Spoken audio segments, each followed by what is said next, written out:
we present I'm Sorry I Haven't a Clue, a panel game.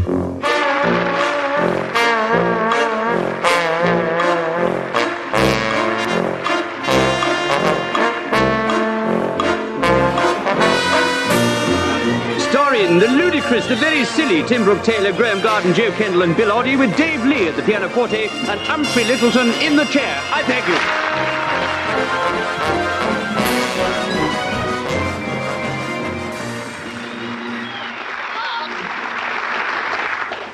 And thank you, too. Hello and welcome to an unlikely panel game in which the four contestants are invited to make utter fools of themselves, for which I shall give them points, and then we can all take the money and go home. Yes.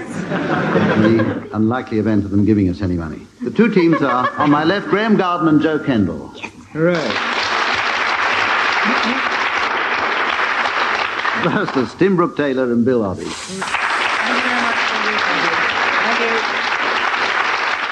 So far, so good. I shall be explaining the rules as we go on, which won't make very much difference. So, right, seconds away, round one. Round one, using the word in the widest possible sense, is a musical round. Each team has the words of a well-known song, which I'm going to ask them to sing to the wrong tune.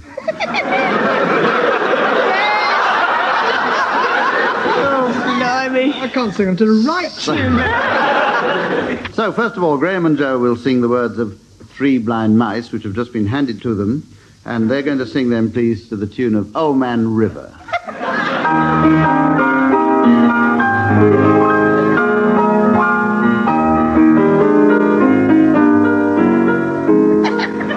Now, three blind mice, three blind mice, see how they run, see they run. They all ran after the barn. She cut the tail with a carving knife. Did you ever see such a thing in your life?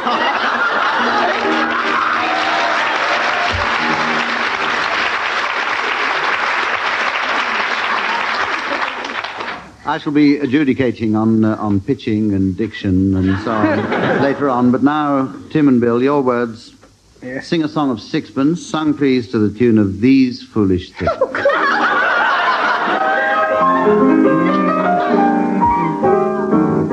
Sing a song of sixpence. A pocket full of rye. Or 20 blackbirds baked in a pie. And when the pie was open, the birds began to sing. Wasn't that a dainty dish? To set before the king. The king was in his counting house. What was he doing? Counting out his money. The queen was in the parlor. Eating bread and honey. Eat that bread, honey. The maid was in the The garden. maid was in the garden. Hanging out the clue. I'm glad that's all she was doing. Down came a blackbird and pecked up and all.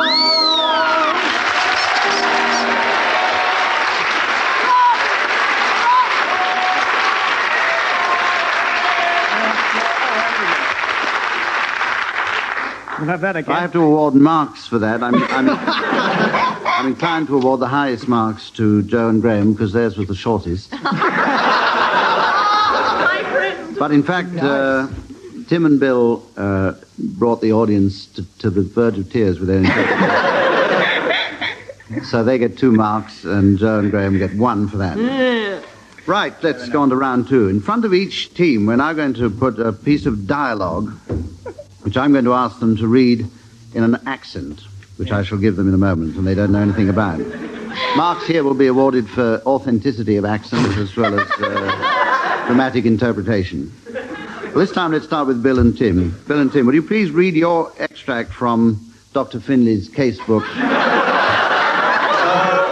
in a German accent?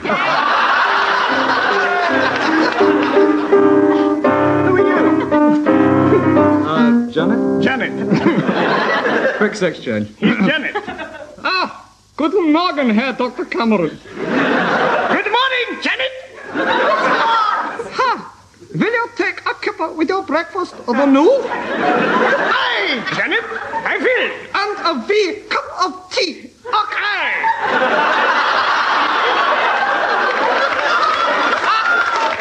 There's better to come. Oh, no, there isn't. That was a well-known catchphrase, sometimes rendered. Anyway, and where's yon Dr. Finney this morning? He's out on his room. Oot on his runs is here. Oot on his runs. Dr. Cameron, and what's wrong with... The wee tickle. Ich sehr sorry. Aber ich wieder again.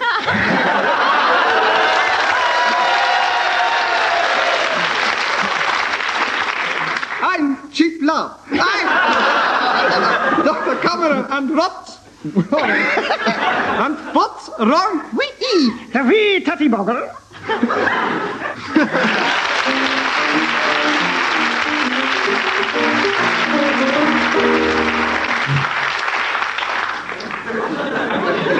See that again. Now, Joe and Graham, your turn. A rendering of Till Death Do Us Part, which are being given now. And we'd like you to interpret that in Chinese, please.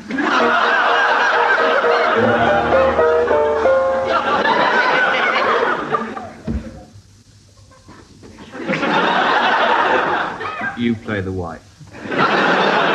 Very well. Casting. Hi, How give us a quid out of housekeeping. I'm going down to the boozer. I don't think I've got a quid left. You ain't got a quid? Ain't got one? Special hop. Go down, Bennett. What have you spent it on, you silly old moo?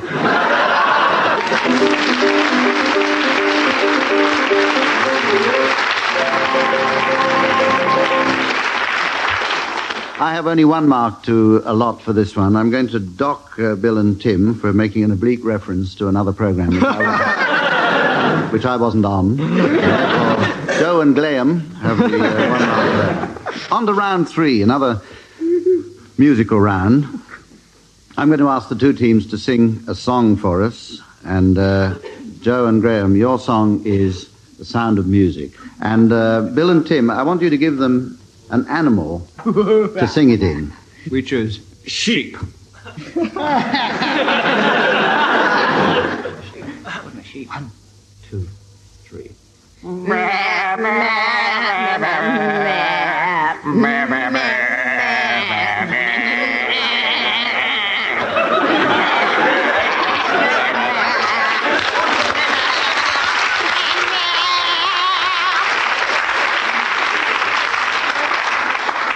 There was mutton wrong with that.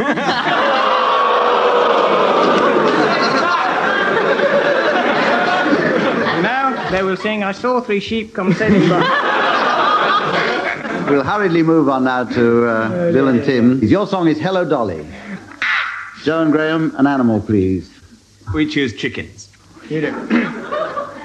What's this mean?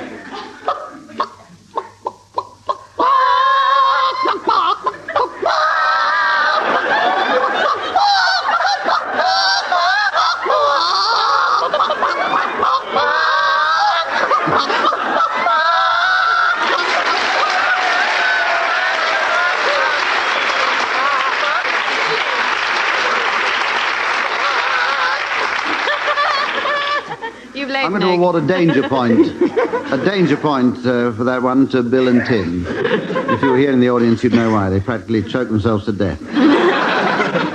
Round 4, and here the two teams challenge each other.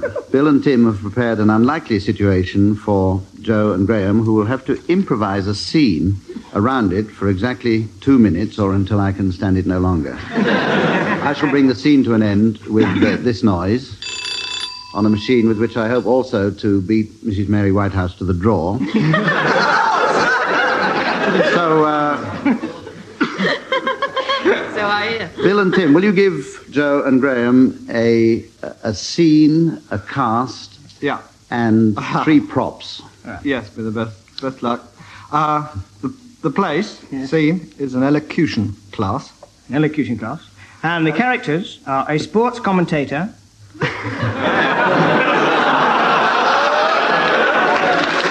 Who shall be nameless.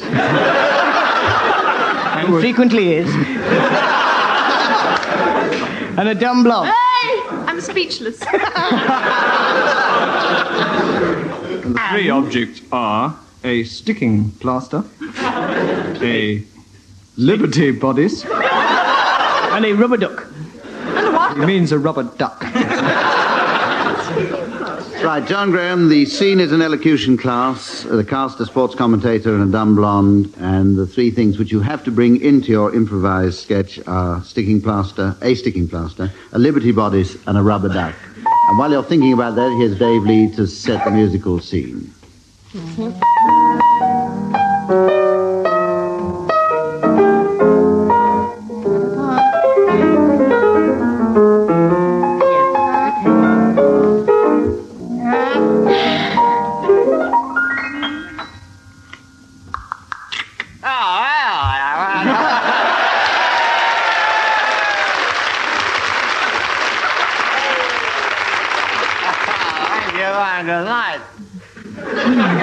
I'm coming up from Hunslet and said, quite a lot with you for an elocution lesson. Now, there, Mrs. Boyd, you see, I want you to help me to speak better. I thought you wanted me. No, you missed a great game with Wigan. The first try in the 5th minute of the second half, but I digress. I have come for an elocution lesson, that will be told, but I want to be a newsreader.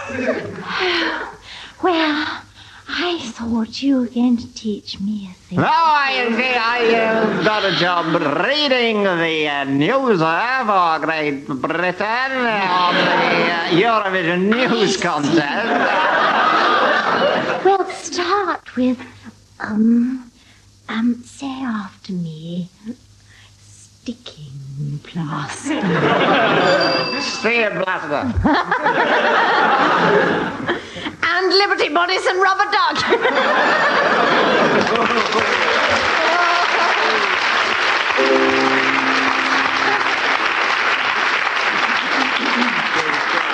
Well, with a certain amount of cheating, they just managed to get in their 3 props into that one. So before I judge on that one, let's go over to the other side, and it's your turn, Joe and Graham, to give Bill and Tim a situation.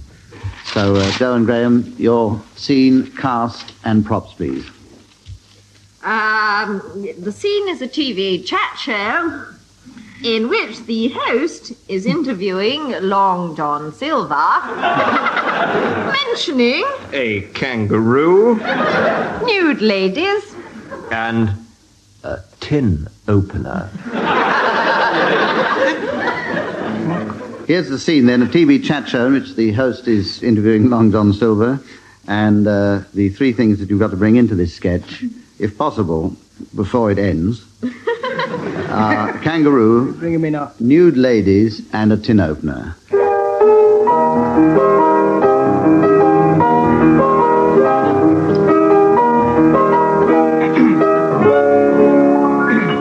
Hello, super wonderful, absolutely great to see you. No, please keep applauding. No, I'm marvellous. And hello, wonderful. I've got a lovely. I'm super. No, I've got some wonderful guests tonight. I've got Julie Felix, but not on the show. And,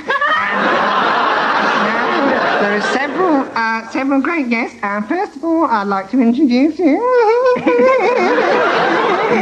God, I'm rich. No.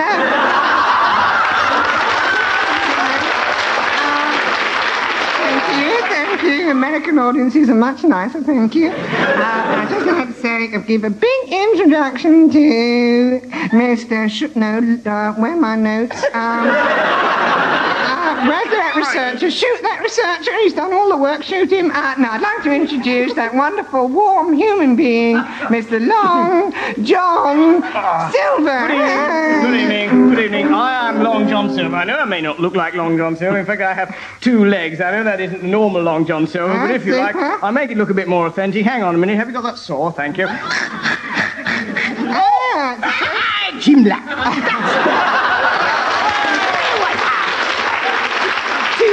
Tis the showing off. Tis the showing off of the legs gives you the funny voice. See? Oh dear, I think I've shown off too much. Never mind.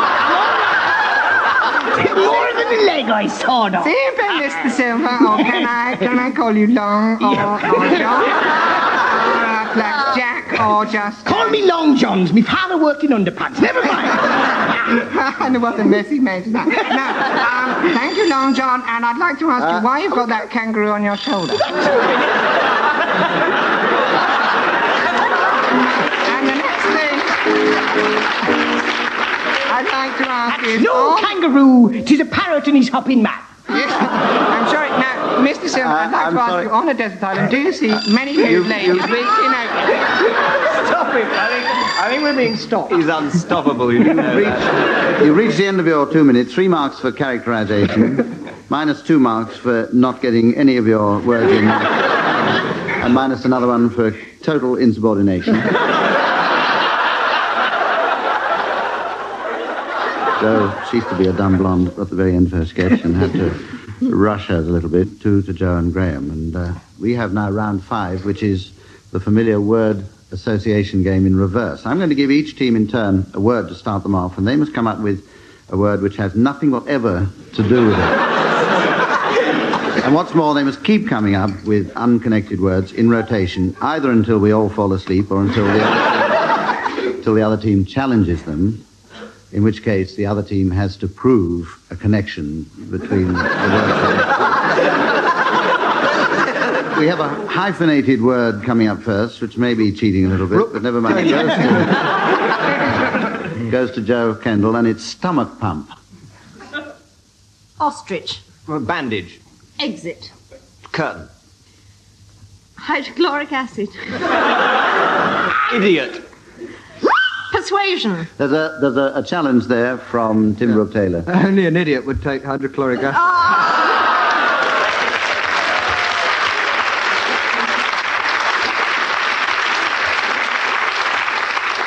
Yes, I'm going to allow that one, so that brings that Favoritism.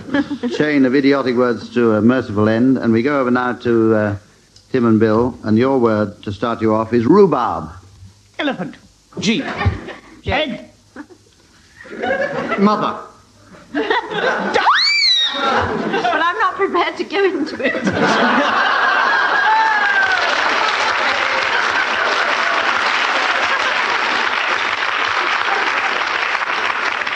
Yes, I think we can uphold that objection, but we won't go into it. We'll start again now with Graham. Your word is ferret. Mandible. Heartache. Avocado pear. Nausea. Tony Blackburn. I don't think any comment is required on Yes.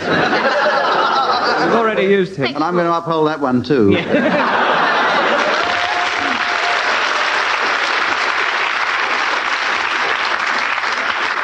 So we go over now to Tim Brooke-Taylor, who's got to start off his succession of words, his team's succession of words, with grope. Makeup girls. None. None. Sorry, order please, we didn't hear you. A none. I don't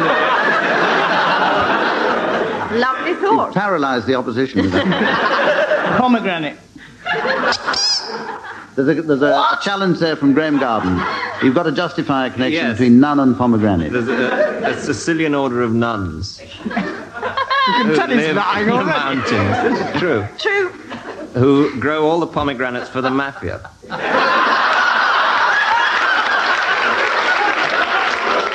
I think that's the connection. We're fortunate enough to have a nun and a member of the mafia in the audience.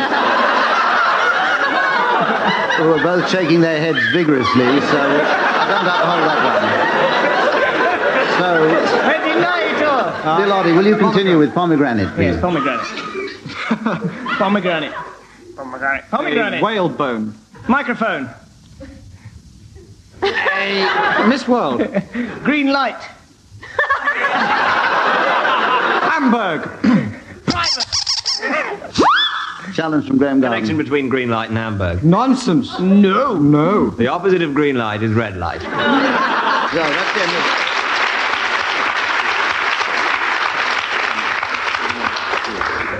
Tim and Bill scored 2 there, and Joe and Graham 1. 500. 1. Which brings us to round 6, and you're not going to believe this in a hurry, but it's another musical round. I'm going to give each team a subject on which they must improvise a 4-line calypso, taking 1 line each. And we're starting with Joe and Graham. Thank you. And your subject for a calypso is cucumber.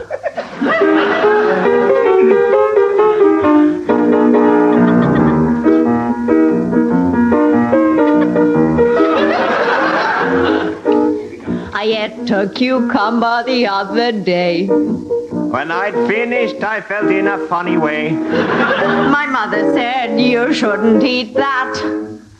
Not a cucumber, it's your father's hat.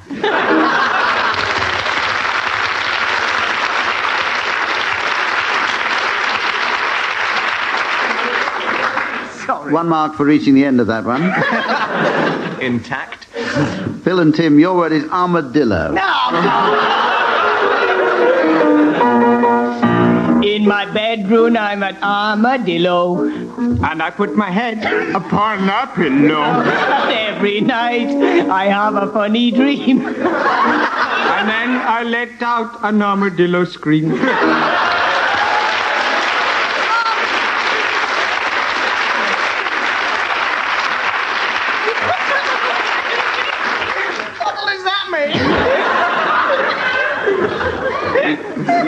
I like this one. We don't, in the rules, we don't have to deal with interpretation. half a mark for getting me out of trouble, but no more than that, I'm afraid, for that. Come on, let's have another one. I like those. We're going to move on now, regardless, to round 7, which I'm going to ask the teams to la, a well-known, la la la, a well-known tune, but only on 1 note. And on the performance so far, they shouldn't have any trouble with that. If the other side can guess the tune, they get a point. If not, then the point goes to the singers. Tim and Bill, your turn first. Speak up. 1, 2, 3. La la la la la la la la la la la. La la la la la la la la la la. La la la la la la la la la la la la la la la la. Here it comes. I would like to be beside the roadside.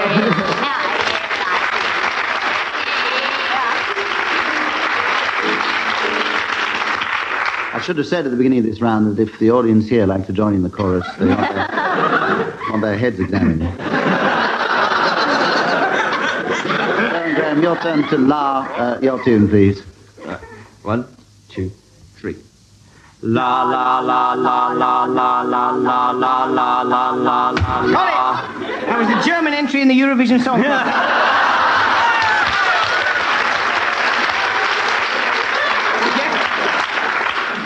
In 1967, 1962, 1964, 1968. Do you want to... I'd like to hear that again. Do you want to start again from the beginning? In Or slow-mo. the end, whichever Start is again. shorter. All right. 1, 2, 3. La la la la la la la la la la la la la la. La la la la la la la la la la la la la la. La la la la la. It's the one-note samba with one note missing. I know it's one of Bill's songs, but which one is it? I give up. Does the audience know it? Does somebody in the audience knows it? It's the La La song. Don't be put off by the fact that Joe Kendall forgot the words. Anybody else get it? Give up. Well, you've stumped an entire room full of people. What was your Well, that's tune? pretty good. What was your What tune? Can you sing it properly? He's made it up. Could you now sing it?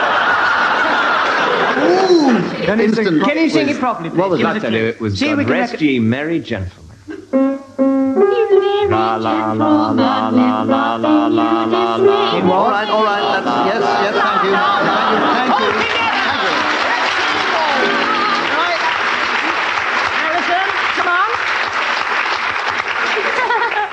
And heaving an enormous sigh of relief, we come to the last round, which is accent time once again. This time, Joe and Graham will read the Dr. Finlay piece, which is now being handed to them in Australian accents, please. I can't do that.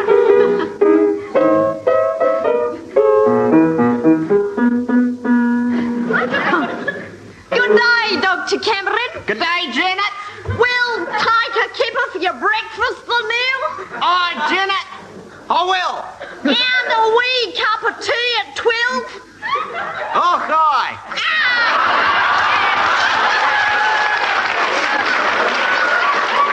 I say, cobbler. Where's yon Dr. Finlay this morning? He's out on his rounds. Flying doctor.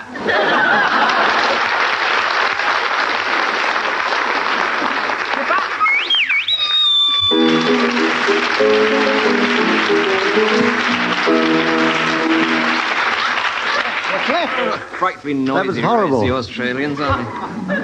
But very realistic. Now, Tim and Bill, we'd like you to do the little bit of script from Till Death Do Us Part in what used to be called a BBC accent. Too easy. An upper class. Easy. Which do you want? I'll do Alf. I'll do the fella. You do the woman this time. To the woman, all right? It's more fun. Oi!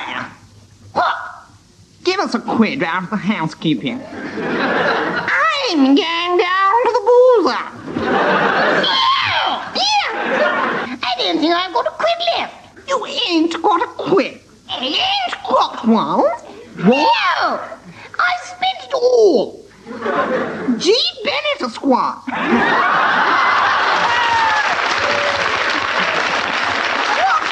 What have you spent it on, you silly old mule? I bought myself a fur coat, didn't I? A fur coat. I can't afford a flaming fur coat. I know you can't. That's because you're such a mean old pillock. Don't you?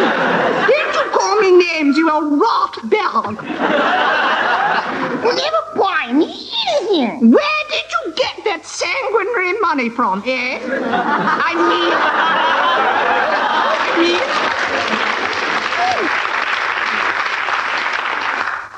If only because it's practically the end of the programme. 3 marks to each of them for that.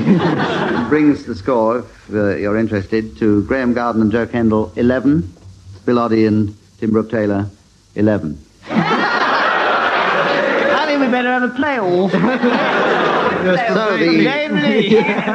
the winners go forward to meet the staff of the Vatican Library next week. Meanwhile, from me, good night.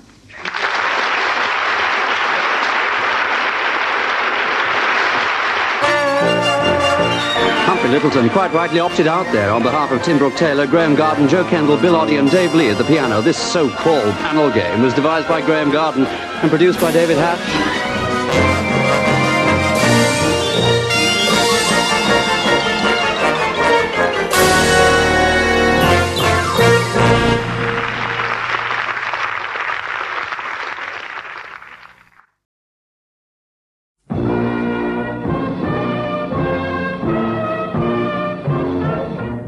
We present I'm Sorry I Haven't a Clue. Your chairman this week, Humphrey Littleton.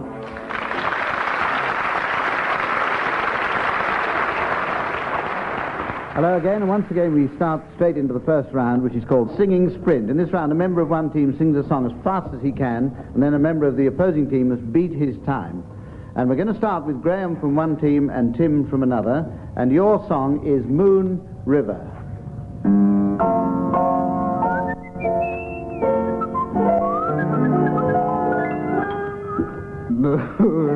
River, wider than a mile, I'm crossing you in style someday. Old dream maker, you heartbreaker, wherever you're going, I'm going your way. Two drifters off to see the world, there's such a lot of world to see. Well, after the same rainbow's end, waiting round the bend, my huckleberry friend, Moon River and me.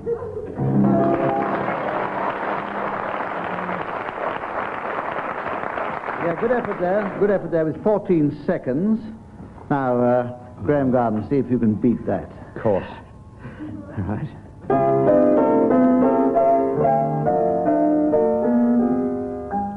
Moon River, wider than a mile, I'm crossing you in style someday. Old dreamy maker, you all heartbreaker, wherever you're going, I'm going away. Two drifters off to see the world, such a world to see. We're off to save rainbows and waiting around the bend, my huckleberry friend, Moon River and me.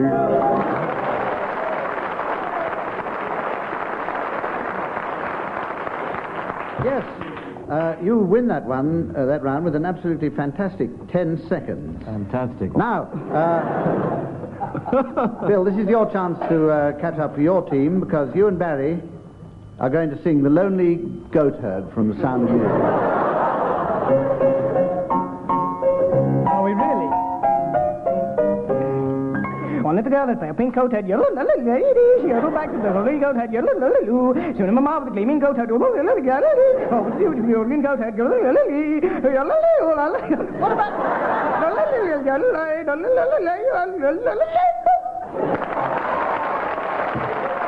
Robbie.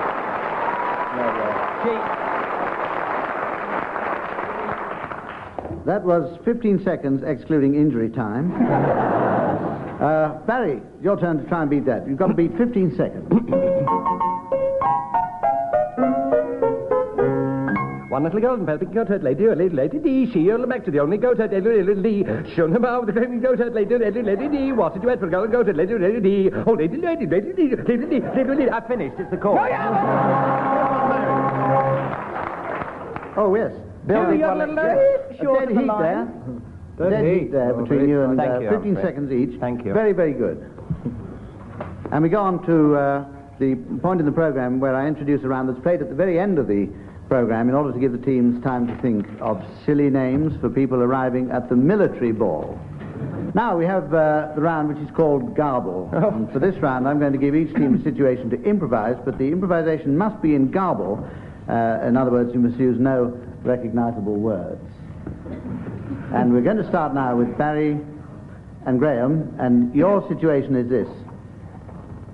A British explorer proposing a football match to an unlettered pygmy chief.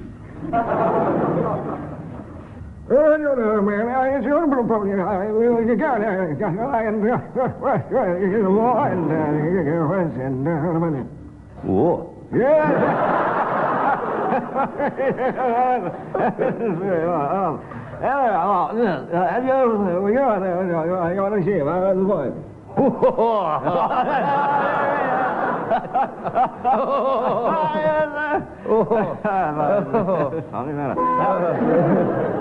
Rang the buzzer to put you out of your misery.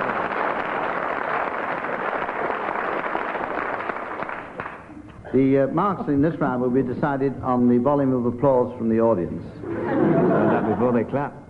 Which We've got makes nothing. it fairly likely to be a walkover for Bill and Tim, but anyway. Bill and Tim, your situation is this. The president of the Scottish Ladies' Circle inviting an American jazz musician to join them for an informal musical evening.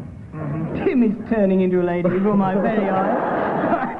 I don't think there's much choice as to what I do. Oh.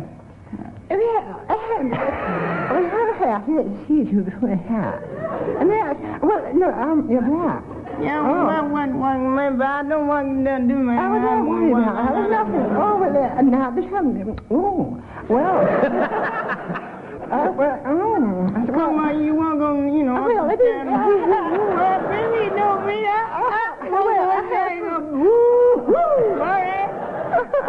I know you, yeah.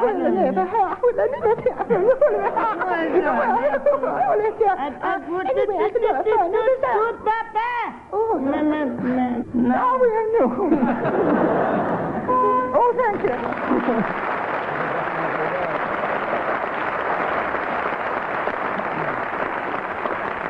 that sounded to me like a perfect impression of the petticoat line. I'll give you 12 and Graham and Barry... I'm sorry, I'll give you 2 and Graham and Barry 1, making Graham and Barry score 11, Tim and Bill 12. Now we have a quickie. This is the game called I Spy in 1, and in this game your partner has to guess what you're spying with your little eye in 1. 4 in a row gains you a point. And we'll start now with you again, Barry Cryer, if you will start off. I spy with my little eye something beginning with F. Fool. Correct. I spy with my little eye something beginning with P. Pineapple. Correct.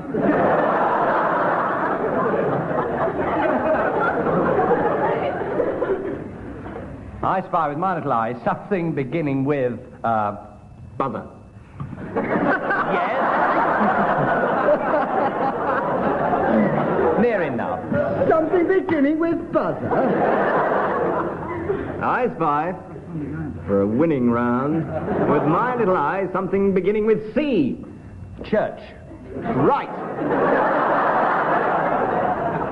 No marks there, because you didn't get 4 in a row. You left a letter out, as Tim quite Well, that rightly makes it said. harder, Humphrey, surely.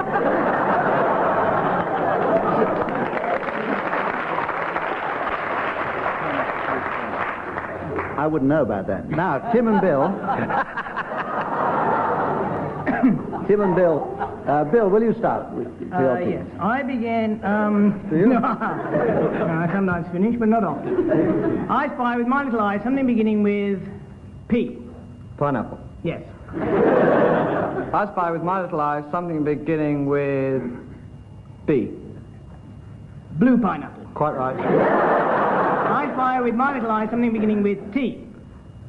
Tall pineapple. I spy with my little eye something beginning with M. Monster pineapple.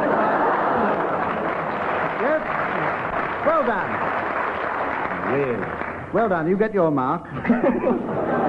And we go on now to our commentary round. And this is the round where each team improvises a commentary to an event which I shall give you. Oh, and my here again, we call on the audience, by the volume of their applause, to judge who wins the 2 marks which are available.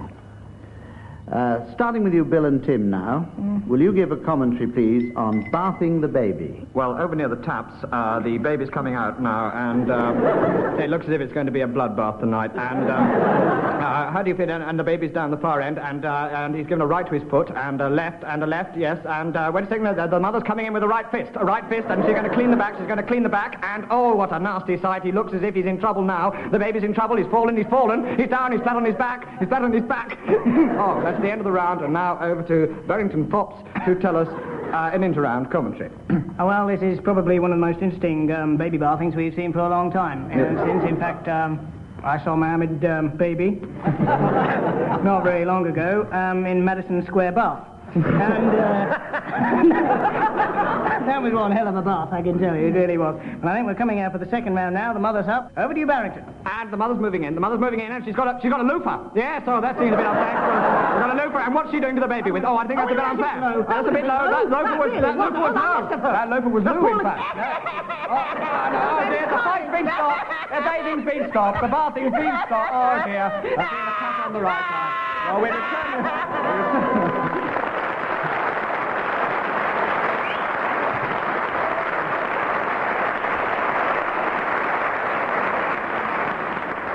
Right, that's Tim and Bill, and the audience gave you 10 seconds worth of ecstatic applause, which is what you've got to beat, Barry and Graham. And your subject is sewing on a button. Sewing on a button is absolutely fascinating. I went to the doctor once and he stuck a needle in my arm. I wouldn't have minded that, but he sewed a button on it.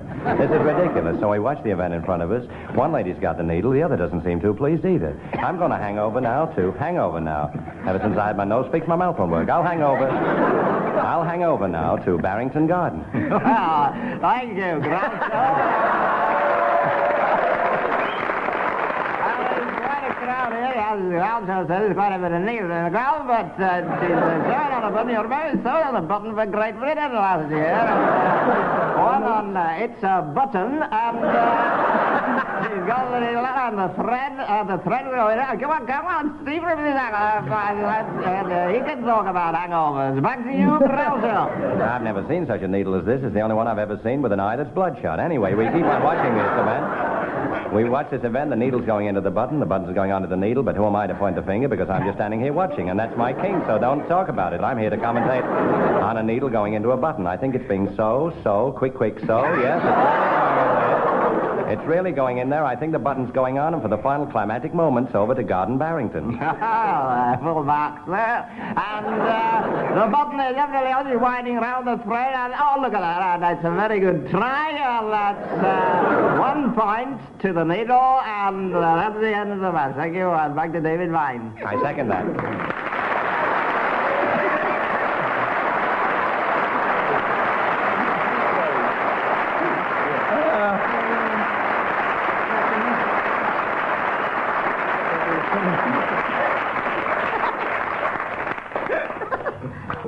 The audience gave Barry and Graham there no less than 17 seconds of applause, plus a few indiscriminate shouts. And get off. That gives them the 2 points, which makes the score 13 all. Right, we go on to the blues round. For this round, I'm going to ask the members of each team to improvise a blues, taking alternate lines, and they will, of course, be accompanied at the piano by Dave Lee. Right, Barry and Graham, will you give Tim and Bill their subject for a blues, please? Their subject for a blues is Jimmy Osmond.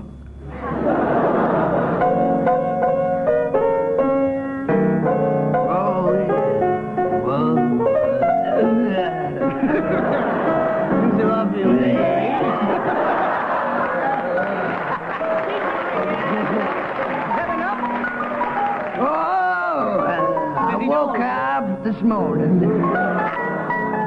when I see the Osmond Brothers show, God knows why. When Jimmy Osmond started singing, all the girls leapt up on the stage, and what do you know? Oh yeah, when they torn all his clothes off, there stood Jimmy Clitheroe.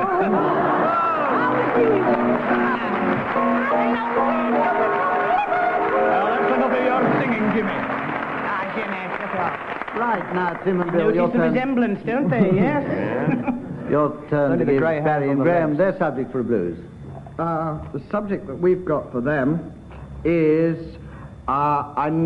it's the I never went to sleep last night blues. You can't do that to us. You start. Goodbye, woke up this morning. I want to hear the first line. You can't wake up this morning. I never went to sleep last night, but I don't care. You don't care? I don't care. I care. Oh, I second. Nobody cares. I just went into my bedroom. My good friend Edgar Hupp lying there. You're on your own, so I shook him by the shoulder, And I woke up this morning. Oh,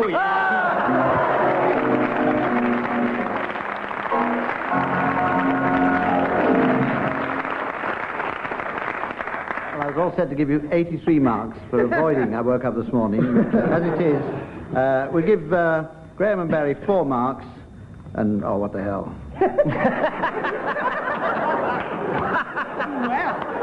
I like it. You know. Now we have the round called Sound Charades. One team has to guess the title of a book, a play, or whatever else from the noises made by the members of the opposing team. The audience can help here by applauding when the people who are doing the guessing are getting warmer, and by groaning when they're not. And we'll start now. We'll start with Tim and Bill. Good evening. Is yours a book or a play or what? Depends which one they're going to do first. It's It's a play? Yes. We have our mystery voice for you listeners at home to tell you what the title is. And it's Long Day's Journey into Night. No response from the audience, so it's clean. First word.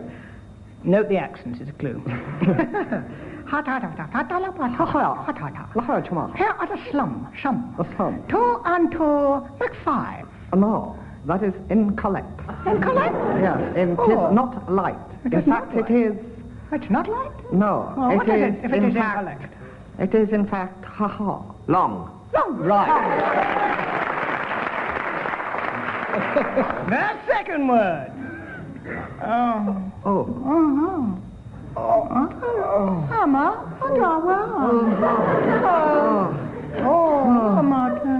Say something.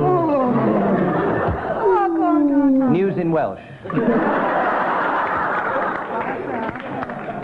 Dull. Dim. Dull. Dim. Boring. Overlong. Masochist.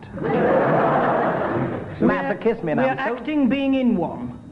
Be careful what you say. Perhaps we should move on to the next word. France. What? France. Coma. Days. Third word. And the third word. Going on quickly. Tickets, please. Hold aboard, off we go. Bus. Yes. The long trans bus. I know. Long day's tram? No. Graham, Long I think Graham's got days. it. What? Journey. Oh! I won't commit I myself. wouldn't jump to any conclusions, you know. Absolutely Well, I brilliant. won't jump to any conclusion until I've You took heard rather their a long last time word. to guess that, so I can only give you 1 out of 2, but it was a very long title, so I'll give you the 1 back and give you 2 out of 2. And right away, quick as a flash, it's over now to Barry and Graham for their charade. And for those of you listening at home, it's the last appearance this week of the Mystery Voice. And the charade is Liberace. Liberace. To give you the title of their...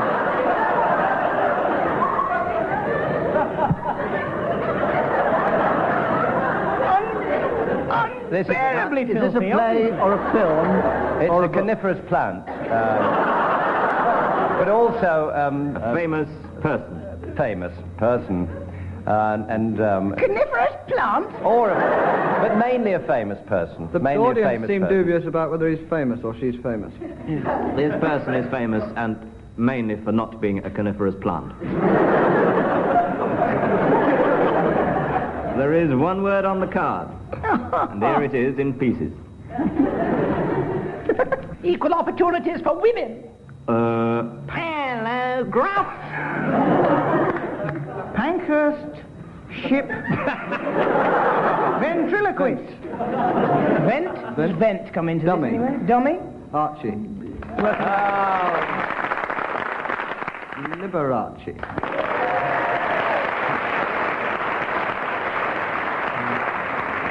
Now, I don't want to be the first one to ask this, but how come Liberace is a carnivorous plant? Have you been with him at the weekend?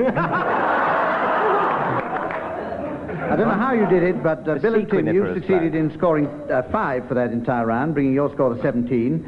And Barry and Graham, you've only scored 5, which brings your score to 22.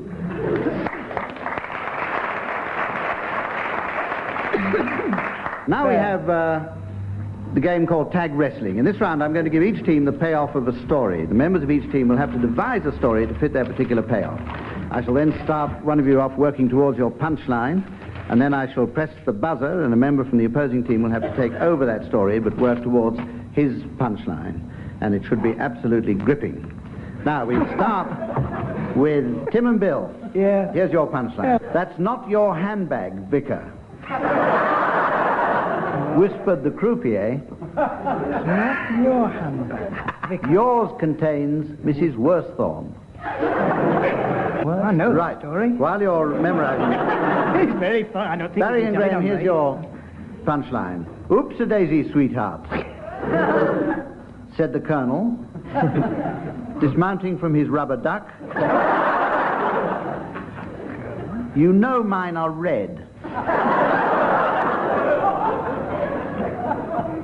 Oh, I saw the film. Right, well, Bill and Tim, you've had the longest to compose yourselves, and so that you can start off your story, working towards your punchline. Now, Who started? Tim Brooke-Taylor will start. Yes. Scene is Monte Carlo. We're inside the casino, where Mr. Vicar lives, with his wife, Mrs. Vicar. And one night, with Mrs. Worthorn, who made the party up for 3, they'd had a game of bridge. When suddenly there was a knock on the door. Colonel Hargreaves stood there. He said, "It's terribly embarrassing. I have bothered you before, but you know the primitive plumbing at my place. Could I have a bath here?" And they said, "Of course you can have a bath here." So immediately repaired to the bathroom after Repaired to the bathroom and was unfortunately drowned. Sad business. Very sad. So, to cheer themselves up, the Colonel's wife went along to the casino, where, of course, she met the Vicar and Mrs. Vicar, and indeed Mrs. Worthorn, who was there to make up the 3. Throughout the evening, the main topic of conversation was Colonel Hargreaves in the bathroom and his unfortunate accident. Little did they know, however, that the Colonel was reviving, and appeared to be demised. At that moment, Mrs. Worthorn, getting out of the Vicar's handbag and saying, "I shall never get in there again,"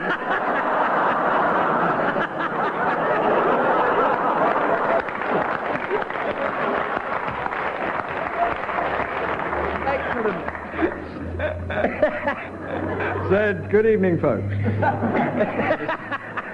Did a small tap dance on the rubber duck and left. However, said, "Mr. Vicar, come to me to the bathroom, because I think you need to do a little repairs to your face, which had been injured in the fight down at the old Blue Casbah." Irrelevant. Everybody immediately repaired to the bathroom to see if the Colonel had indeed revived, and there indeed he was, as large as life, if not larger. And so ebullient at his revival, he was in fact floating upon a rubber duck in the bath. In the bath. At that moment, the rubber duck burst. Unfortunately, for the second time in 24 hours, he was drowned. Anyway, back to Mrs. Worthorn came in hearing the sad news about the Colonel and said, "You know, I said I'd never get into a handbag again." Well, that's true. I've changed, and the reason is, I'll tell you the story. Why? The croupier. Yeah, don't tell me the story, said Mr. Go up to the bathroom and take these swimming trunks and make the late Colonel Hargreaves decent. Mrs. Westall, not knowing that there was more than one bathroom in the house, and indeed more than one Colonel Hargreaves, burst through the door. "Oops-a-daisy, sweetheart," said the Colonel, dismounting from his rubber duck. "You know mine are red," referring to the bathing trunks. Terrific. Well, you actually get 4 marks, Barry and Graham, for winning that round. We win. You would have got more if you hadn't won it through the fact that the chairman fell asleep and forgot to press his buzzer. Very good, though. You scored 26, and Bill and Tim are on 22. Excellent. And we reached the point in the programme where I go to sleep once again, because the teams are going to give their announcements for the arrivals at the military ball. And first to arrive... Oh, he's pretty fast off the mark. Leaping in quickly in case he's with the party coming with the other team. Is Mr. and Mrs. Mental Mascot and their son, Reggie Mental Mascot. And I'm willing to bet his namesake was coming over there. Yes, he was. Very silent. Instead, a very old friend. 2 very old friends. Any advance? Corporal punishment. And Major jump. And also coming in now, Mr. and Mrs. Military family. Mr. and Mrs. Parts and their son, Corporal Parts. Recent promotion. Will you welcome Mr. and Mrs. Triplease and their daughter, Military, please? Mr. and Mrs. Dear Guards and their granny dear guards. Quick! Quickly followed, because we've hardly any left in our party now. Quickly followed by Mr. and Mrs. By-your-beds and their son, Stand By-your-bed. Pray silence. Quickly follow. From the north, Mr. and Mrs. Sheer Fusiliers and their tall son, Lanky Sheer.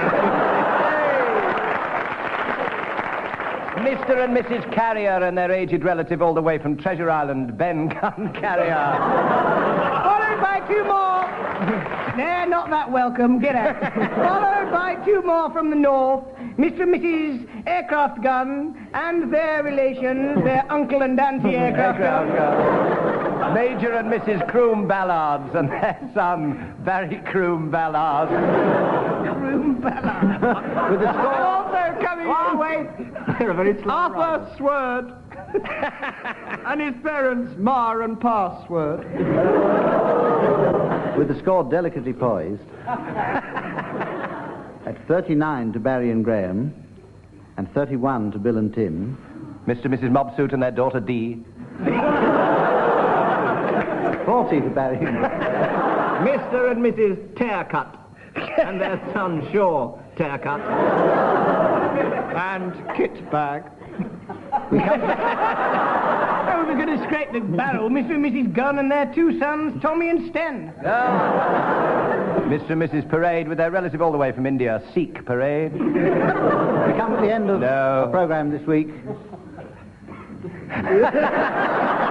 Good heavens. Good, yes. Oh, yes. Goodbye. No, wait. Mr. and Mrs. Balls and their clerical son, Cannon.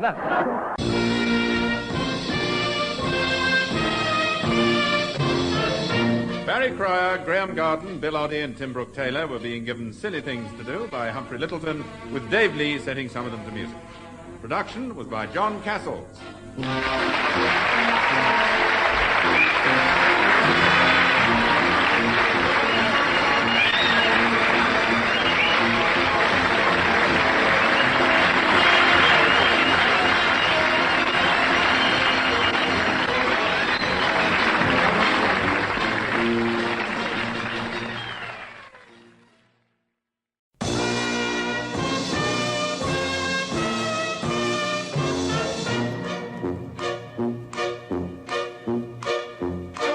We present I'm Sorry I Haven't a Clue, the antidote to panel games.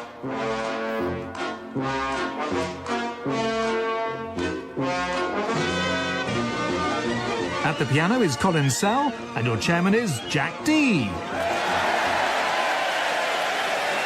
Hello, and welcome to I'm Sorry I Haven't a Clue. You join us this week in the fine Cumbrian city of Carlisle.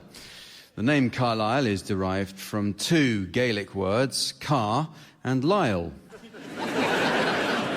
So there you are. Mary, Queen of Scots, spent several years imprisoned in Carlisle Castle, the exiled ruler of the Northern Kingdom. Mary was incarcerated here before being beheaded, as she insisted it was her birthright to be Queen of the South. And that's when they took a game of Subbuteo seriously. It's recorded that at her execution, even after her head had been severed, Mary's lips continued to move. Legend has it, a courtier placed his ear close to the Queen's mouth and heard, "Hello, and what do you do?"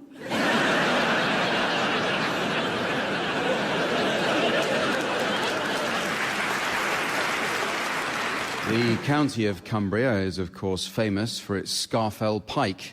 I've not seen it myself, but at 3,208 feet, that's one big fish, isn't it? The crossword compiler and anagram lover, George Poulsen, lived near the coast here. He sadly died crossing a farmer's field when he was bored to death by a gull.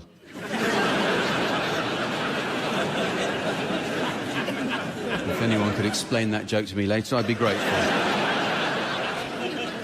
Richard Madeley worked as a journalist here, where he met his wife, Judy Finnegan. Madeley has notably been down the aisle 3 times, twice with a bride on his arm and once with 2 bottles of Chardonnay hidden inside his overcoat. In 1941, Hitler's deputy, Rudolf Hess, was briefly imprisoned here after he parachuted in to attempt to broker a peace deal. Hess died in Spandau in 1987 during a vigorous performance of True. For many centuries, the earldom of Carlisle was divided into baronies, but on the creation of the county in 1821, these were replaced by wards. But Carlisle isn't alone in boasting historical characters who should be in wards. Let's meet the teams. On my left, Barry Cryer and Graham Garden. And on my right, Tim Brooke-Taylor and Sandy Toksvig. And please welcome the lovely lady who will be sitting on my left hand for the evening, the delightful Samantha.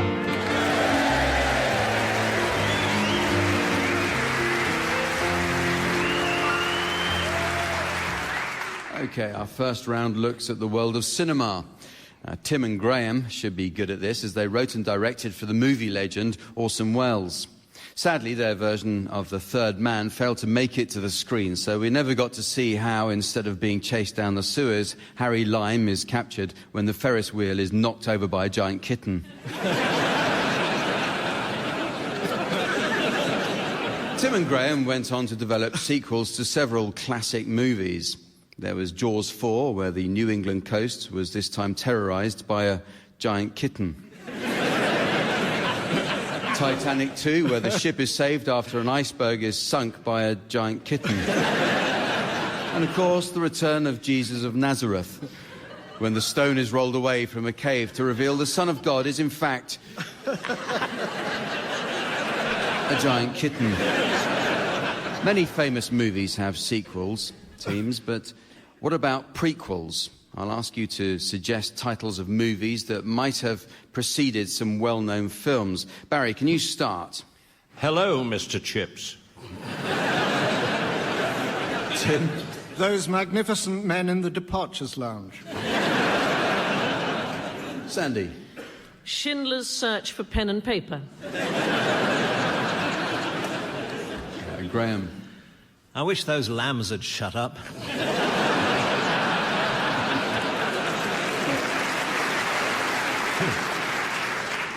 1983. What's all that noise on the Western Front? Medical student, Chivago. Alfred Hitchcock's The Eggs.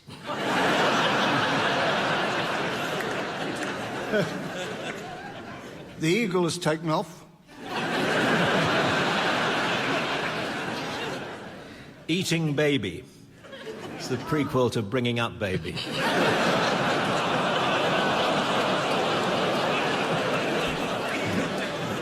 Goodbye, Mr. Raw Potatoes. Plenty of Mohicans.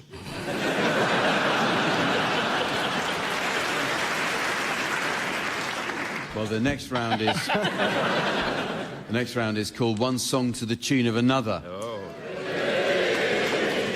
Musical accompaniment will be provided by Colin Sell. Incidentally, last week Colin was offered the post of the London Philharmonic music director, but Colin pointed out that he lives 2 doors along, so the postman took it away again.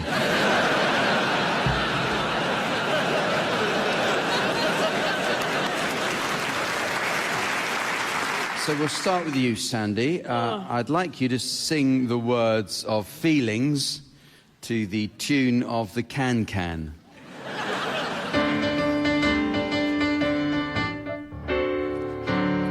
Feelings, nothing more than feelings, trying to forget my feelings of love. I wish I started lower down, teardrops rolling down on my face, trying to forget my feelings of love. Feelings for all my life, I'll feel it. Wish I'd never met you, girl, you'll never come again. Feelings, oh feeling, oh, oh, feel you get in my arms.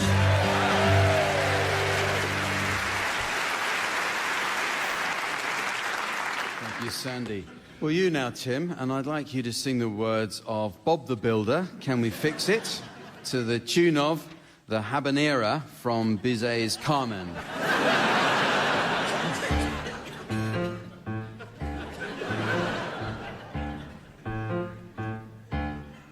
Bob the Builder, can we fix it? Bob the Builder, yes we can. Scoop, Muck and Dizzy and Rolly too. Lofty and Wendy join the crew. Bob and the gang have so much fun. Working together they get the job done. Bob the Builder, can we fix it? Bob the Builder, yes we can. Bob the Builder, can we fix it? Oh, Bob the Builder, yes we can. Oh, time to get busy, such a lot to do. Building and fixing till it's as good as new.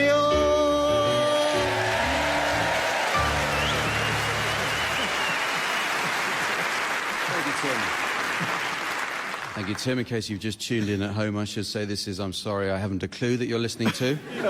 Don't worry, they haven't got a lunatic on Desert Island Discs. So your turn, Barry. I'd like you to sing the words of Mr. Woo's A Window Cleaner now to the tune of We'll Gather Lilacs.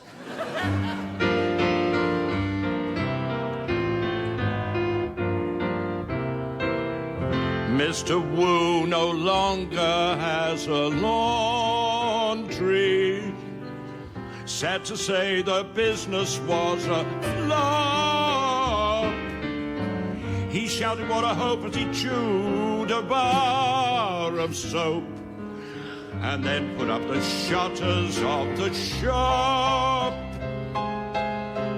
When he goes out working, interest he arouses, polishing the windows with worn-out ladies' blouses. He wears a pair of cami nicks to save his Sunday trousers, 'cause Mr. Wu's a window cleaner now.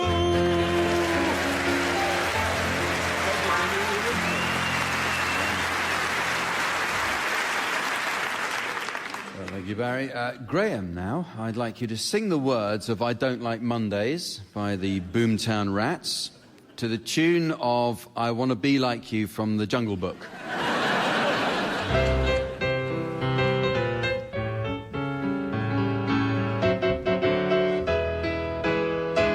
Silly, don't chip inside her head, get switched to overload. Nobody's gonna go to school today, she's gonna make him stay at home. Daddy doesn't understand it, he always said she was as good as gold. And he can see no reasons, 'cause there are no reasons. What reason do you need to be shown? Oh, tell me why I don't like Mondays. Tell me why I don't like Mondays. Tell me why I don't like Mondays. I want to shoo the whole day down. Yeah.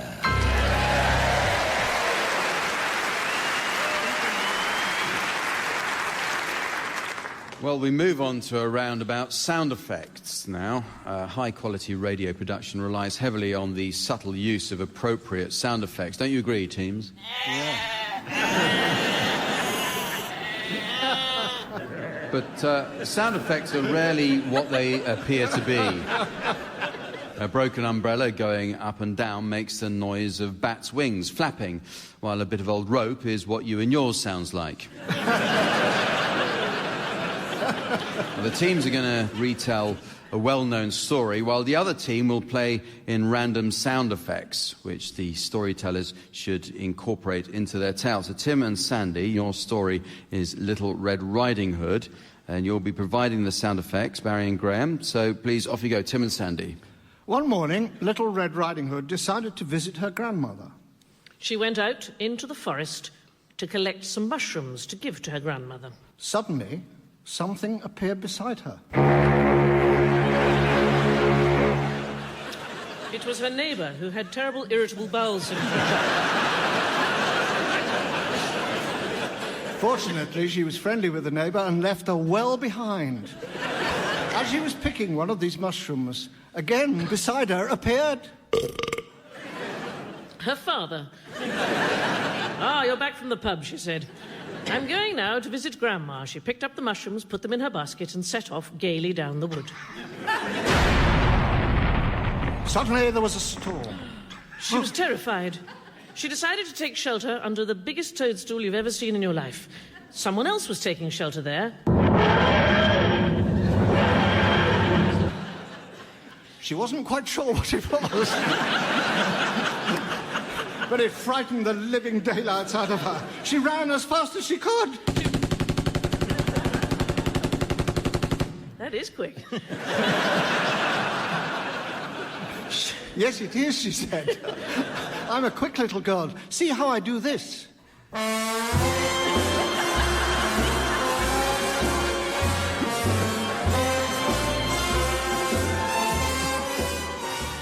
Her spot of light lap dancing had attracted the attention of a wolf.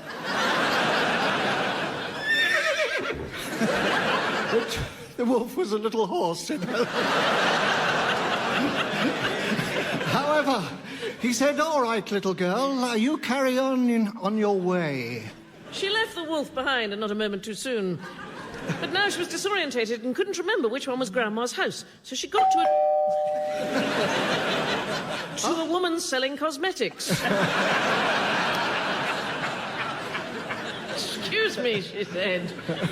I've lost the plot. And she walked in through the door, and there, unbeknownst to her, was the wolf dressed as her grandma. The clothes were not quite a good fit. Nor indeed was that a terribly good English sentence. Everything had gone awry. Grandma. Sorry, that's quite clever, actually. This story is...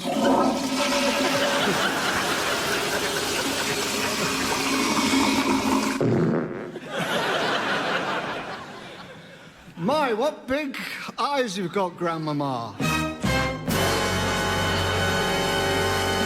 All the better to see you with, my dear. I'll play the part of the wolf now. Said the wolf. Oh, you think my characterization wasn't clear? Pretending to be the grandma. Oh, she fell asleep already. What big teeth you have, Grandma. All the better, too.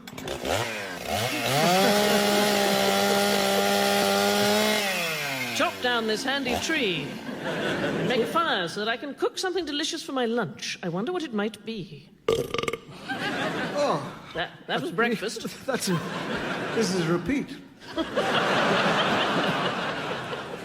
And at that moment, the wood chopper came in through the door. He was camper than she'd expected.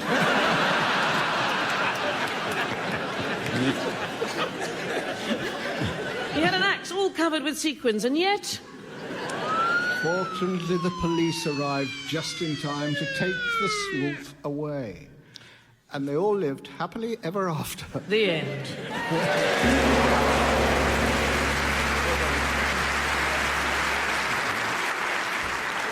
Well, I could have listened to that all night.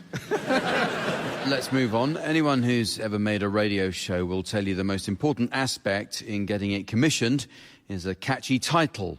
And at the moment, we can revel in the return of A History of the World in 100 Objects, which neatly crams 2,000 years' worth of trailers into 1 week. So, teams, I'd like you to become continuity announcers, trailing radio or TV shows which might have been commissioned solely on the basis of their catchy or punning titles. Tim. Tonight on The One Show, a report on Mick Jagger's failed attempt to win over a famous model in A Rolling Stone Gathers No Moss. Barry. David Attenborough visits an animal reserve and said, should we be allowed to own animals? Tonight on BBC Two, whose lion is it anyway? Sandy. Tonight, BBC Two meets the man who controversially says suicide is preferable to a tombola. That's fate worse than death at 10.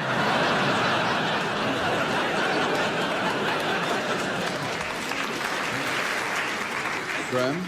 At 10 tonight, tune in to Channel 4 as Trini and Susanna help women who want to disguise their enormous bottoms in How Do You Solve a Problem Like My Rear?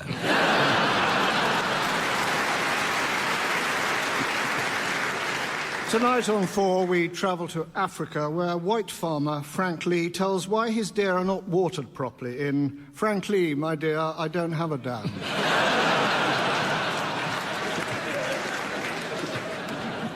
In a hilarious new game show, Noel Edmonds encourages contestants to throw squares of pink and yellow cake into random holes on the deck of a ship to see who will win prize money. Join the fun in Batten Down the Hatches.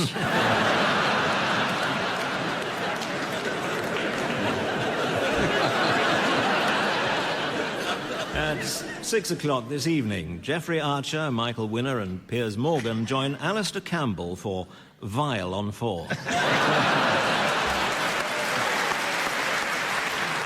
On Sky One, later this evening, is a programme How Andy Hamilton Hid His Sister's Medication in Hamilton Had Her Chemicals.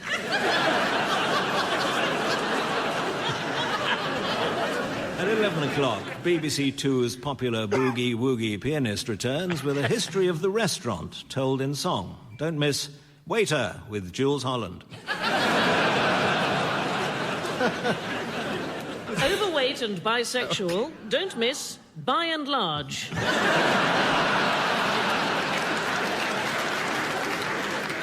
Tonight we go behind the scenes at the Bank of England to see the skill and financial know-how required to control the world's money markets. That's the National Lottery live.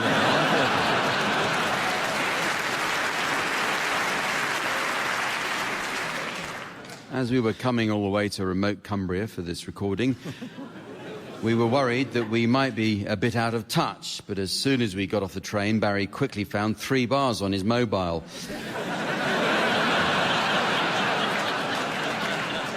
What a great service that locator pub function is. We delve into the world of medicine next, where one team will conduct a surgery for the other to visit. OK, we'll start with you, Tim and Sandy. You're suffering from an unusual medical complaint and have just been called for your appointment with Doctors Barry and Graham. You must outline your symptoms to them, and they'll be awarded points based on how accurately they are able to diagnose your condition. The identity of your complaint is now being displayed to the audience via the laser display screen. And for listeners at home, here's the mystery voice.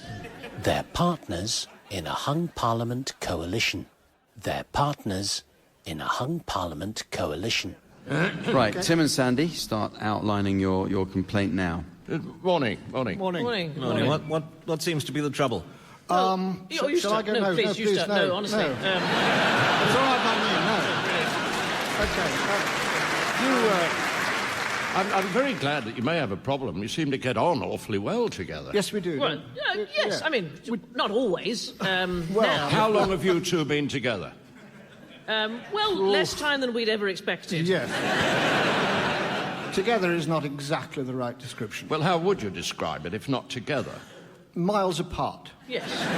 However, we're working on it, aren't we? We're miles apart, and yet we're becoming the single way forward. But in the relationship, what seems to be a basic problem? Oh, he didn't say there was a problem. No, there's no. Is there a problem?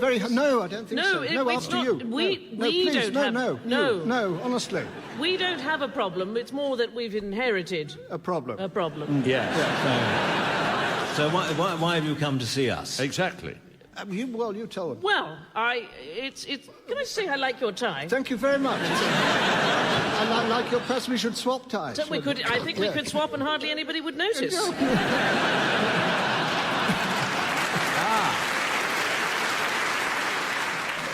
No, well, the problem really is that we're worried that we might lose our individual personalities. That's. Incidentally, I didn't mean what I've been saying for the last few years. Oh, that's very kind. No, honestly, no, completely wrong. I think you're wonderful. Thank you so much. Yeah. That's good. May I return the? Certainly. Shall we swap wide? Yes. Yeah. All right. You seem to have a real rapport. I don't know why you've come to see us. It seems a perfect relationship. We keep being told our relationship won't work. That's the problem. By whom? Who tells you that? Everybody. Everybody dooms us to failure. Yeah, but I mean, you've got to treat the relationship as a sort of coalition, really.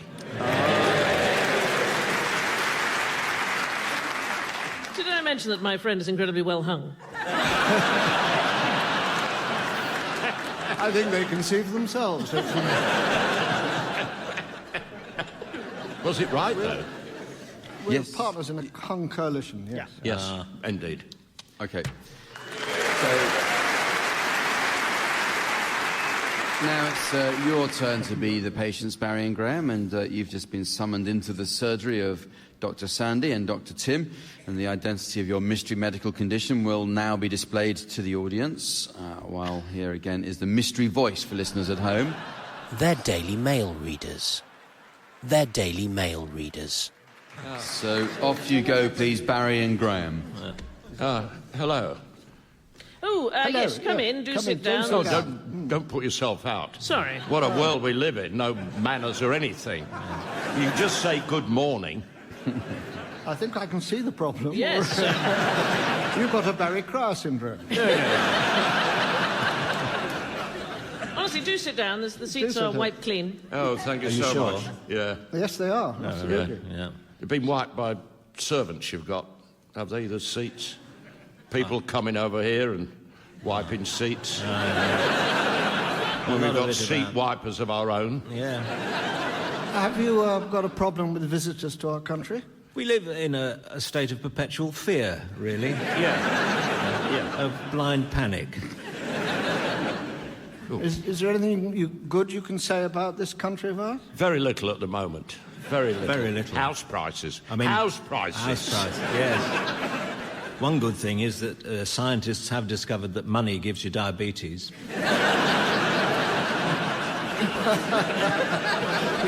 And immigrants push house prices up.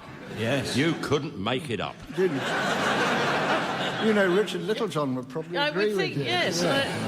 Now there's a man. Yes. Not enough of him on television. There's exactly. Too much violence on television. Violence on television makes you go bald. Are these views that you daily express? No. Far from it. No, far from it. Okay. Far from it. Well, not that far from it. Well, not that far. Are you Daily Mail readers?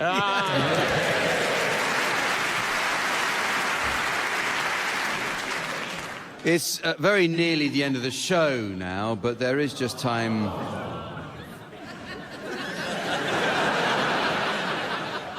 But there is just time to fit in a round of the hardware and DIY songbook. Actually, I've been doing a bit of repair work on our old house. A few cracks in the walls were appearing, so I had to fill them with that expanding foam stuff that goes everywhere and sticks to everything when you try to use it. Angel Delight, yes, that's it. OK, teams, I'd like you, please, to suggest song titles likely to appeal to an audience of tool shop and hardware store owners. Tim, will you start, please? IKEA and Tina Turner singing River Deep MFI. Barry. Consider your shelves well up. Sandy. We Are Nailing by Dino Rod Stewart. And Graham. If a pickaxe paints 1,000 words. You know you make me want to grout. Put some shelves up, grout.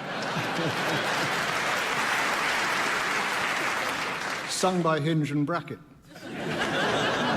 Singing Polyfiller Doodle all the day. Touch Me Up in the Morning. Viva a spanner. Socket Man.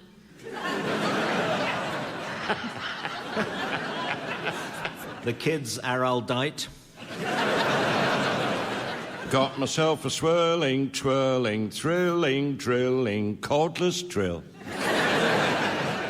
A, you're adjustable. B, because you're a wrench.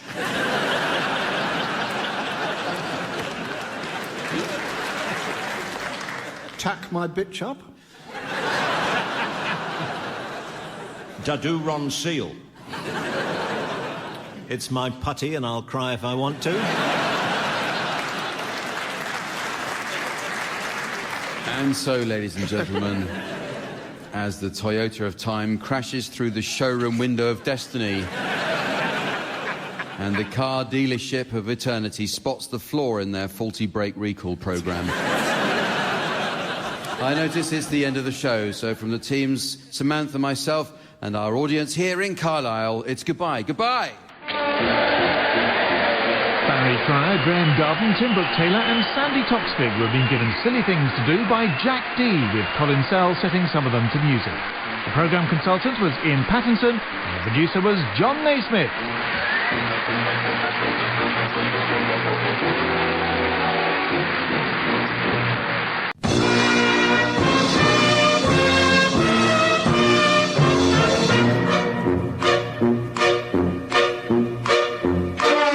We present I'm Sorry I Haven't a Clue, the antidote to panel games.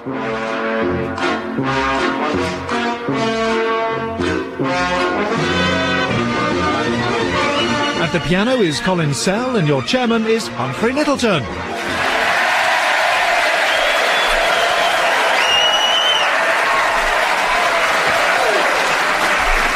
Hello and welcome to I'm Sorry I Haven't a Clue, the show that never fails to cut the custard. You join us at the Theatre Royal in Windsor, a town famously associated with our own royal family. It was in 1917 that the House of Saxe-Coburg-Gotha took their new name from the place where they all spent most of their time.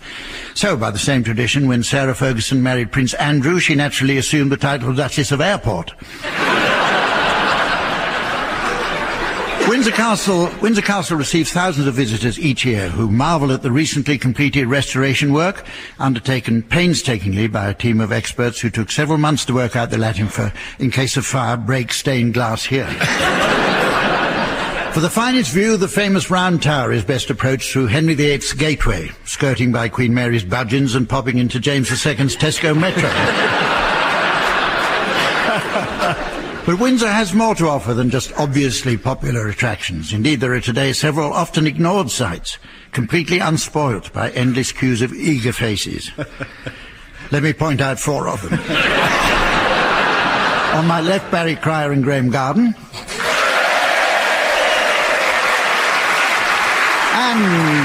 And on my right, Jeremy Hardy and Tim Brooke-Taylor. And please also welcome the lovely lady who never misses a good score, the delightful Samantha.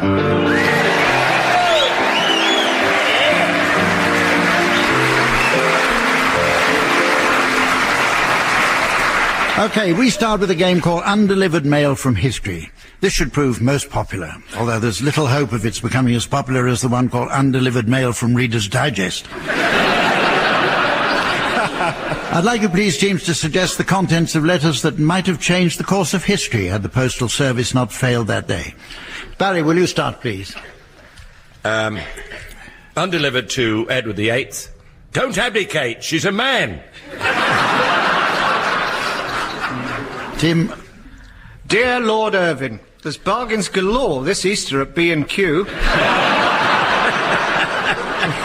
Yours, Tony. Jeremy. Dear King Harold, your new contact lenses are ready for collection.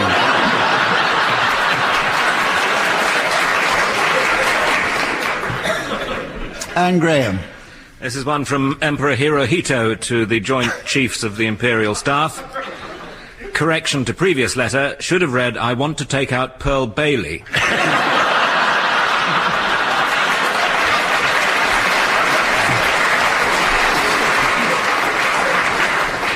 Dear Dad, everything going pear-shaped, suspect Judas, back Thursday, love Jesus.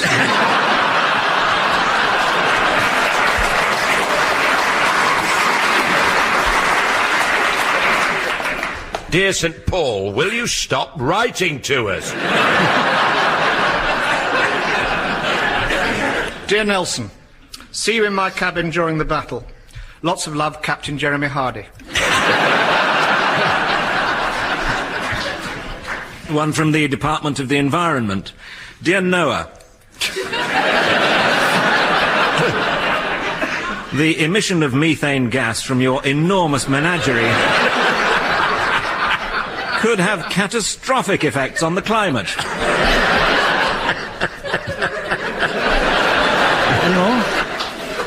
To Mozart, dear Am, saw Salieri buying rat poison, keep an eye out.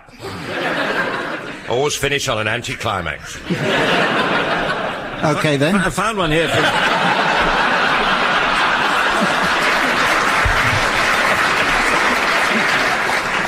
It's time now for a game called One Song to the Tune of Another, which, despite the title, isn't too difficult when explained logically. In one composition, there are two elements, A, the tune, and B, the words. Taking a second composition, let's call the tune T, and for ease of working, the words Q. Selecting two songs at random, song S and song P, we take B away from S, leaving just A, the tune. And from song P, we subtract T, leaving the words Q. With everything now split into its simplest form, we can either recombine T with B to form a new S, or A with Q to make a revised P. Well, I see the team's faces light up with the realization now that they have a choice. Go with the TSB,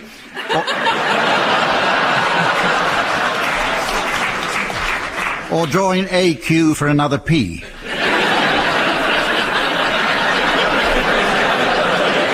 Either way, one song is combined with the tune of another. But one combination, I'm afraid, which we have no choice about, is that of Colin Sell with a piano. Barry, we'll start with you. Will you please sing the words of I Enjoy Being a Girl to the tune of London Pride?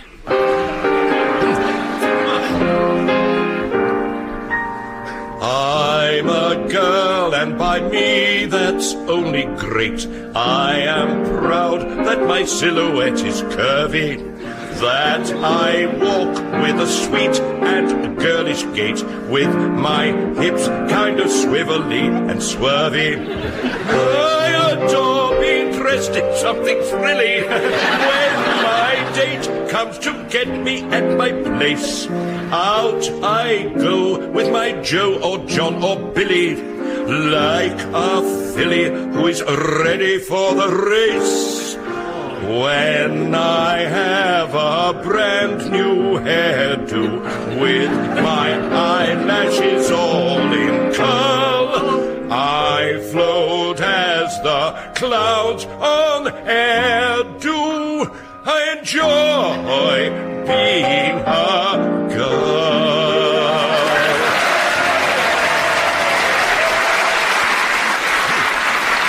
Okay, Jeremy, will you please sing the words of Every Breath You Take to the tune of Knees Up, Mother Brown?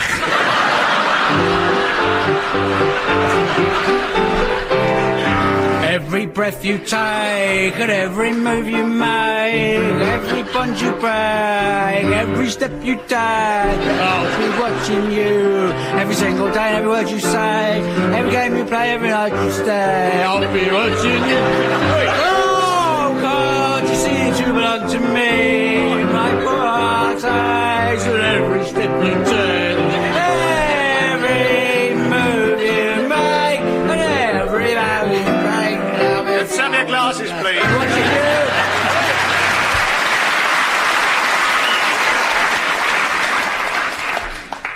Good gracious. It's now you, Graham. Will you please sing the words of Leader of the Pack to the tune of the Habanera from Bizet's Carmen?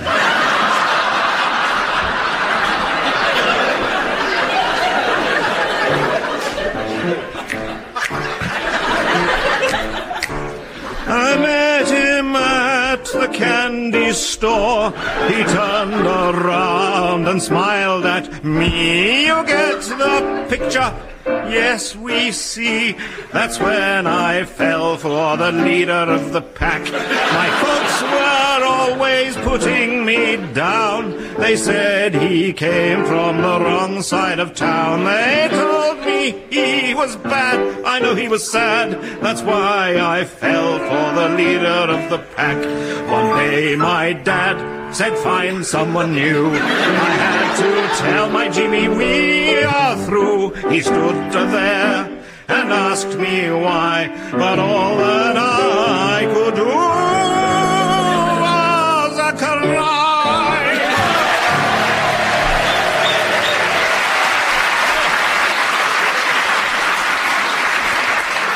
And finally, Tim, will you please sing the words of Come Into the Garden Maud to the tune of the Can-Can? Come into the garden, Maud, for the blackbird night is flown. Come into the garden, Maud, I am here at the gate alone, I'm here. At the gate alone, queen of the rosebuds, garden of girls, come hither, the dances are done. In gloss of satin and glimmer of pearls, Queen Lily ran, rose in wine shine out, little head running over with curls to the flowers stay their sun. Come into the garden, or the black that night is flawed. Come into the garden, Maud, she is coming, my own, my sweet, where it ever so airy and tread, my heart would hear her beat, where it earth, the earthy begged. Oh, come into the garden, Maud, for the black that night is fled. Come into the garden, I'm here at the gate alone, I'm here at the gate alone, queen of the rose, but garden of girls, come hither, the house is he was a doctor, aye!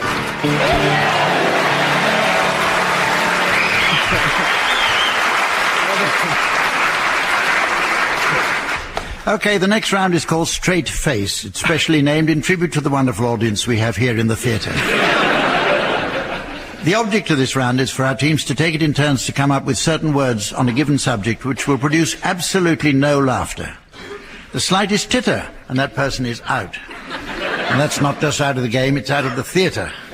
Interestingly, the world record for this game is held by our own Barry Cryer, who once came up with 3,438 consecutive words without evoking a single laugh in response. In fact, the feat is still spoken about by the West Ruislip branch of the British Euthanasia Society.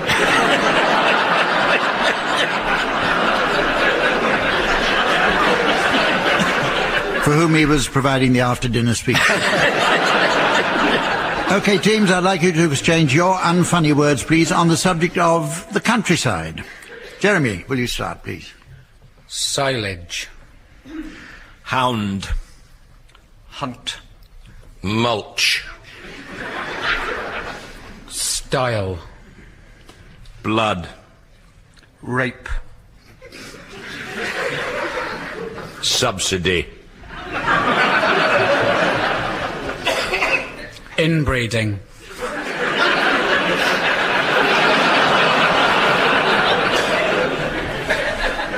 Watch it.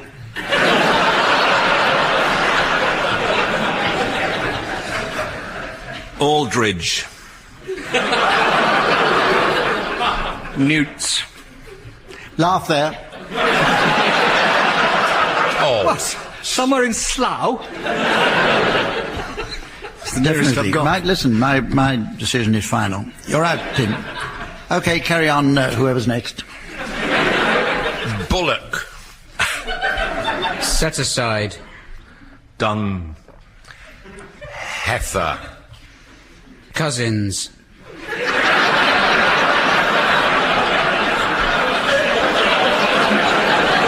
Yeah, sorry, Jeremy. Close. It's between you, Barry, and Graham. Slurry. Fringe.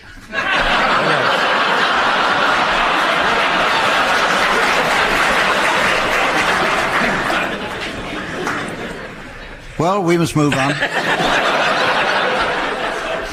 The next round is based on Monopoly. Our version was specially adapted from the popular board game by way of homage to its brilliant creator. Incidentally, homage is a foreign word of interesting derivation and can be used in various forms as petty homage, safe homage, and of course homaging a building society with a sawn-off shotgun. Okay, team, Samantha has laid out the board for you exactly as we left the game last time. Tim, will you start, please? Community chest. Good news, you've won second prize in a beauty contest. Bad news, second to Robin Cook.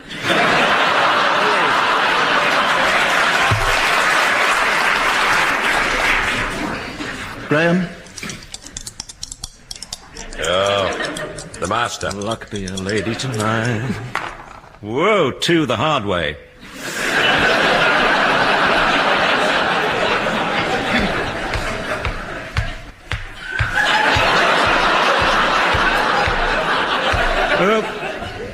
I've landed on power gen. Has anyone got that? No. I've got Mr. Bun. No, I'll buy power gen then. Buy power gen. Yeah. There we go.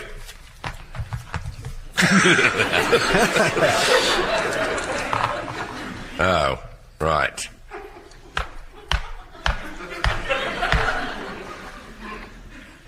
Oh, community chest. You are trapped in a lift with Robin Williams. Go straight to therapy. So be it. Jeremy. Good one. Oh, Victoria Station. Pay £2,000 to a prostitute. One of the cheaper ones.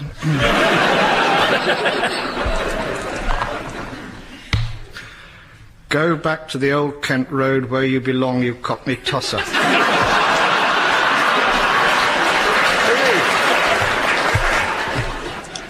Here we go.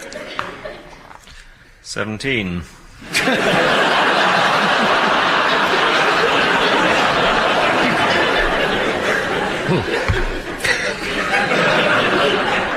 Chance. Income tax paid 20p. Blimey, that's gone up. It's now time to play a game called Cheddar Gorge. In this round, I'll be asking the teams to construct a sentence by each of them uttering a single word at a time. The object is not to complete the sentence. I have the horn as usual, and when I...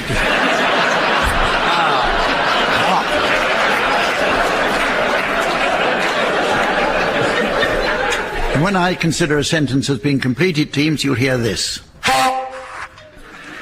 OK, teams, I'd like your sentence to take the form of a letter to the head of Radio 4. Extra points will be awarded for the inclusion of bonus words. Barry, yours is enormous.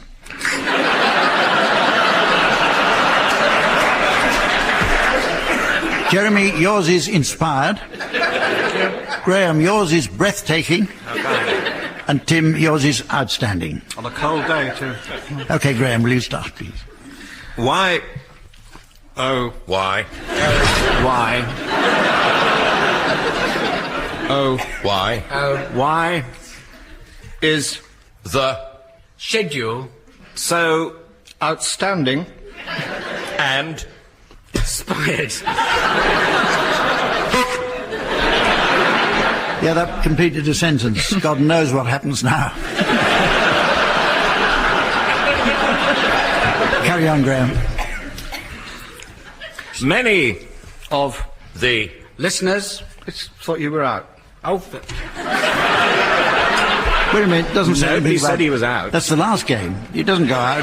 I'm sorry, Jeremy. No. I'm not out. I'm still coming to terms with things at the moment.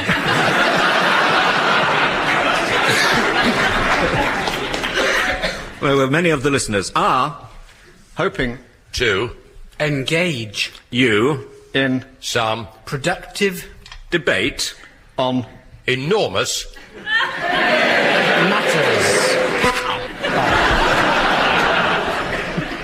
Let's have one more round of that. Go on, Graham. I'm starting again. Right. No, you're not, Tim. Why? Oh. Why? Oh. Spells.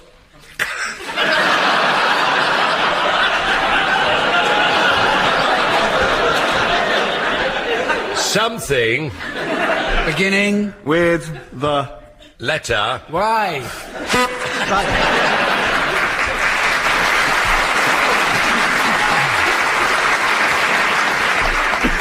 Our next round is called New Versions. It's inspired by the current Radio 4 policy of rejigging old shows and putting them in different slots. The 1 o'clock news is now followed by Mastermind.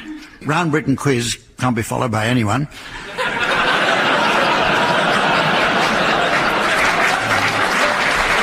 And Nicholas Parsons in the psychiatrist chair is followed by Prayer for the Day. The team's task is to act out new versions of literary classics. Barry and Graham, I'd like you to start, please, by giving us your interpretation of Moby Dick in the style of Noel Coward. Someday I'll find you. Watch out behind you. I've got a great big... Captain Ahab, I am Mr. Worthington. You must be my first mate. I find that very hard to believe.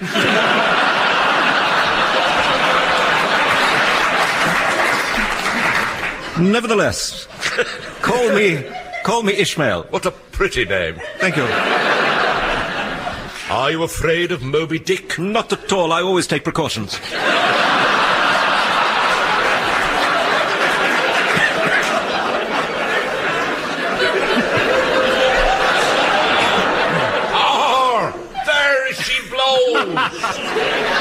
There she blows avast behind. Who was that? I thought he was with you. There's not a moment to lose. Man the boat, lower the sail, empty the ashtrays.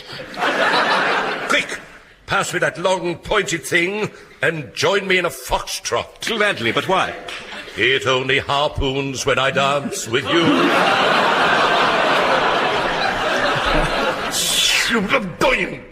Good shot, sir. Uncanny. Now I shall haul him onto the landing stage and slice him into tiny little pieces. No, I beg you. Don't put your slaughter on the stage, Whisperer. Don't put your slaughter on the stage. In the midday sun.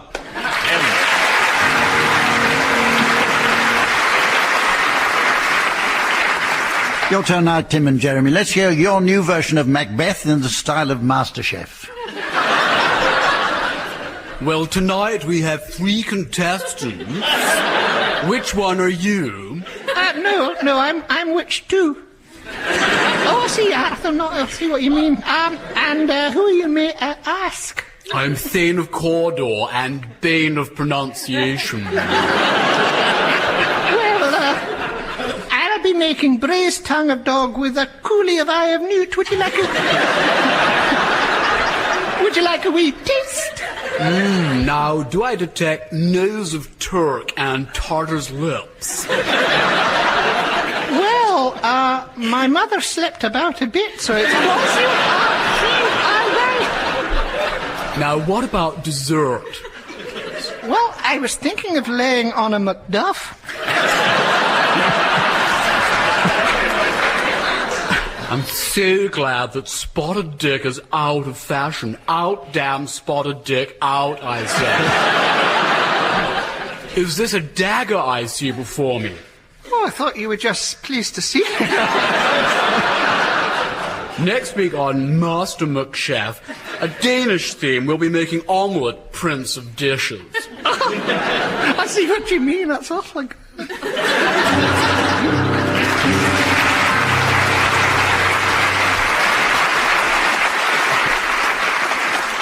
It's time now for Censored Song, where the team sings songs while taking care to remove any words liable to offend the more sensitive ear. Too much smut has polluted the airwaves of late, and I'm given to understand that even this programme has made inadvertent transgressions. Were it not for a particularly keen-eared listener, we'd never have known there were filthy meanings to such expressions as melons, bristols, knockers, or huge threepenny bits. Our thanks go to the Bishop of Norwich for taking the trouble to point them out.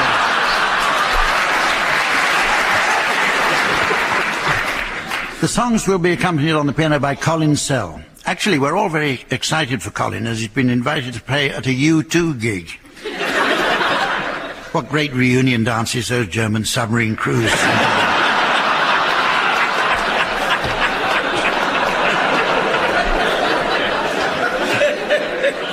OK, we'll start with you, Tim and Jeremy.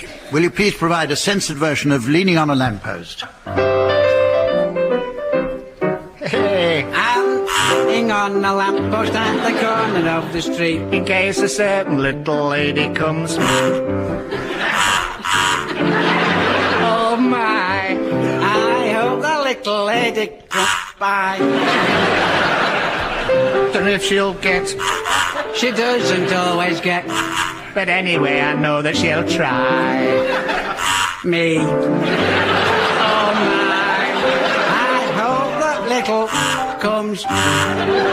There's no other girl I could fall. This one I'd break any for. I won't have to ask. She'd never be flat. She's not a girl like that. Hey, do not ask. Absolutely wonderful and marvellous and beautiful, and anyone can understand why. I'm in on a lamppost at the corner of the street in case a certain little lady.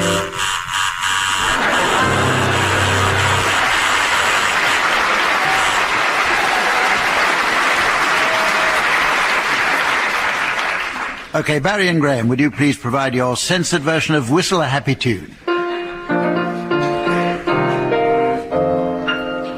Whenever I feel afraid, I hold my erect and whistle a happy tune, so no one will suspect I'm a... The result of this deception is very plain to tell, for when the people I myself as well, when in my shoes I strike a careless pose and whistle a happy tune, so no one ever knows I'm a...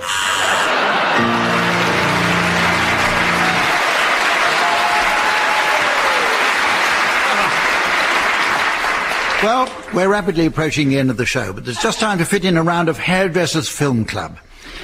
Senior stylist Samantha has been called back to the salon, where there's a regular client waiting to have his length adjusted before she finishes him off with an expert blow.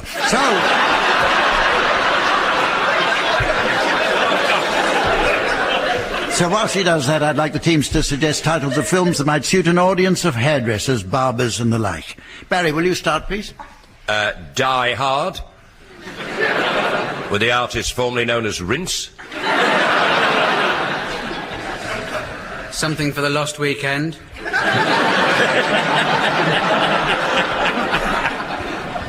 Hair, the director's cut.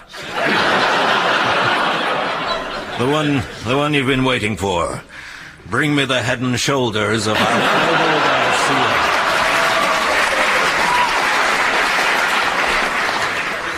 They died with their roots done. Mr. Smith goes to Wash and Go. And of course, there's all those films by Lassie's only real Hollywood canine rival, Rinse, Tinse, Tinge.